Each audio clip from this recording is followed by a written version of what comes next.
আসসালামু আলাইকুম। Make money টিউটোরিয়ালে আপনাদেরকে স্বাগতম। আশা করি আল্লাহর রহমতে সবাই ভালো আছেন এবং আমিও ভালো আছি। তো আজকে যে বিষয়টা আলোচনা করব সেটা হলো কিভাবে রিটার্নিং ফিউচার সাবস্ক্রাইব এড করবেন। তো আসলে রিটার্নিং ফিউচার সাবস্ক্রাইবটা হলো কি আমি সেটা একটু বলে নিচ্ছি আপনাদেরকে। আপনারা যখন কেউ সাবস্ক্রাইব করে নেয়, যখন আপনার চ্যানেলটির মূল চ্যানেলের ইউআরএল এ ঢুকবে, লিঙ্কটিতে ক্লিক করবে আপনার চ্যানেলটি সাবস্ক্রাইব ছাড়া, তখন সে আপনার একটি ভিডিও প্লে হবে অটোমেটিকলি। চ্যানেলে ঢোকার পরে সবগুলো ভিডিও যখন হোমে আসবে তখন এইরকম একটি ভিডিও প্লে হতে থাকবে। পরবর্তীতে সে আপনার অন্য ভিডিওগুলো লাস্টে আইকন হিসাবে দেখবে, কিন্তু প্রথমে যে ভিডিওটা দেখবে সেটাই হলো রিটার্নিং সাবস্ক্রাইব ফিউচার। তো যাই হোক, এটা কিভাবে অ্যাড করা হয় সেটা আমি আপনাদেরকে দেখাবো। তো চলুন, সেজন্য অবশ্যই নতুন একটা চ্যানেলের মাধ্যমে আপনাদেরকে দেখাচ্ছি, তাহলে আপনারা বুঝতে পারবেন আসলে বিষয়টা কি। তো আমরা দেখতে থাকি কিভাবে রিটার্নিং সাবস্ক্রাইব অ্যাড করা হয়।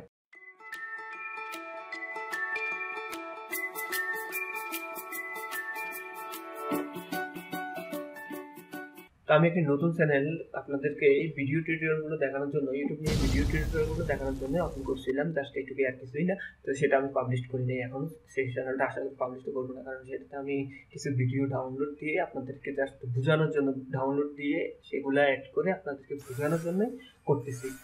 আমি কোনো সেটা সাবস্ক্রাইব করতেছি না, মানে পাবলিশ করতেছি না। যাই হোক, তো দেখা যায় আপনি চ্যানেলটি লগ ইন করবেন, লগ ইন করার পরে ক্রিয়েটর স্টুডিওতে ক্লিক করবেন। ক্লিক করার পরে আপনি যেটা দেখতে পাবেন, ভিউ স্ক্রিনে ক্লিক করবেন। ভিউ স্ক্রিনে ক্লিক করার পর আপনার চ্যানেলটিতে আসলেন। এখানে কোনো আমি ফিউচার রিটার্নিং সাবস্ক্রাইব অ্যাড করি নাই। তো সেজন্য এটা অ্যাড করার জন্য আপনাকে কী করতে হবে, কাস্টমাইজ চ্যানেলে ক্লিক করতে হবে। কাস্টমাইজ চ্যানেলে ক্লিক করবেন। ক্লিক করার পর আপনি এখানে, আমি দুইটা ভিডিও এই চ্যানেলে আপলোড করছিলাম, যেগুলো ডাউনলোড দিয়ে তো বেশি অবশ্যই আপলোডও করবো না। তো ফর রিটার্নিং সাবস্ক্রাইব, এটাই হলো মূলত ফিউচার রিটার্নিং সাবস্ক্রাইব। এটা অ্যাড করার জন্য আমরা এখানে যখন আইকনটা ঘুরাবো, কাস্টমাইজ চ্যানেলে ক্লিক করার পর যখন আমরা মাউস পয়েন্টটা ঘুরাবো, তখন আমরা এখানে দেখতে পাবো যে আমার এডিট অপশনটা দেখাচ্ছে। এই এডিট অপশনে আমি ক্লিক করব। ক্লিক করার পরে আমরা দেখতে পারবো যে ফিউচার কন্টেন্ট। আপনি যখন ফিউচার কন্টেন্টে ক্লিক করবেন, তাহলে আপনার যে ভিডিওগুলো আছে আপনি চ্যানেলে আপলোড করছেন, সেই ভিডিওগুলো সবগুলো দেখাবে। তো আমি এখানে এই ভিডিওটাই অ্যাড করতে চাচ্ছি। তো এখানে ভিডিওটা সিলেক্ট করে অবশ্যই সেভে ক্লিক করবেন, এবং যদি আপনার এই ভিডিওর সম্পর্কে কিছু লিখতে চান সেগুলো আপনি কন্টেন্ট ইউজ করবেন। এরপর অবশ্যই সেভে ক্লিক করব। সেভে ক্লিক করার পর আমাদের এই ভিডিওটা অ্যাড হয়ে যাবে। পরবর্তীতে আমরা কি করব, ডানে ক্লিক করব। যখন আমরা ডিফল্ট আকারে অবশ্যই লেটেস্ট আপলোড রাখবো, তাহলে দেখা যায় কি আমরা যে প্রথম যে ভিডিওটা, সর্বশেষ যে ভিডিওটা আমরা আমাদের ইউটিউব চ্যানেলে আপলোড করছি সেটাই দেখতে পাবো। এরপরে ডানে ক্লিক করব। ব্যাস, আমার কাজ শেষ। এখন আমরা মাই চ্যানেলে ক্লিক করলেই আমরা দেখতে পারবো যে আমার চ্যানেলের ভিডিওটা আপলোড, ফিউচার কন্টেন্ট হিসেবে ভিডিওটা আপলোড হয়েছে। ভিডিও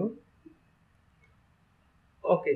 তো আজকে এটুকু পর্যন্তই। অবশ্যই আপনাদের ভালো লাগবে এবং আপনারা ফিউচার কন্টেন্ট কীভাবে সেট আপ করবেন সেটা অবশ্যই জানেন। যারা ইউটিউব করে তারা ম্যাক্সিমামে জানে, কিন্তু যারা নতুন করতে চাচ্ছে তাদের জন্যই আমার ভিডিওগুলো দেওয়া।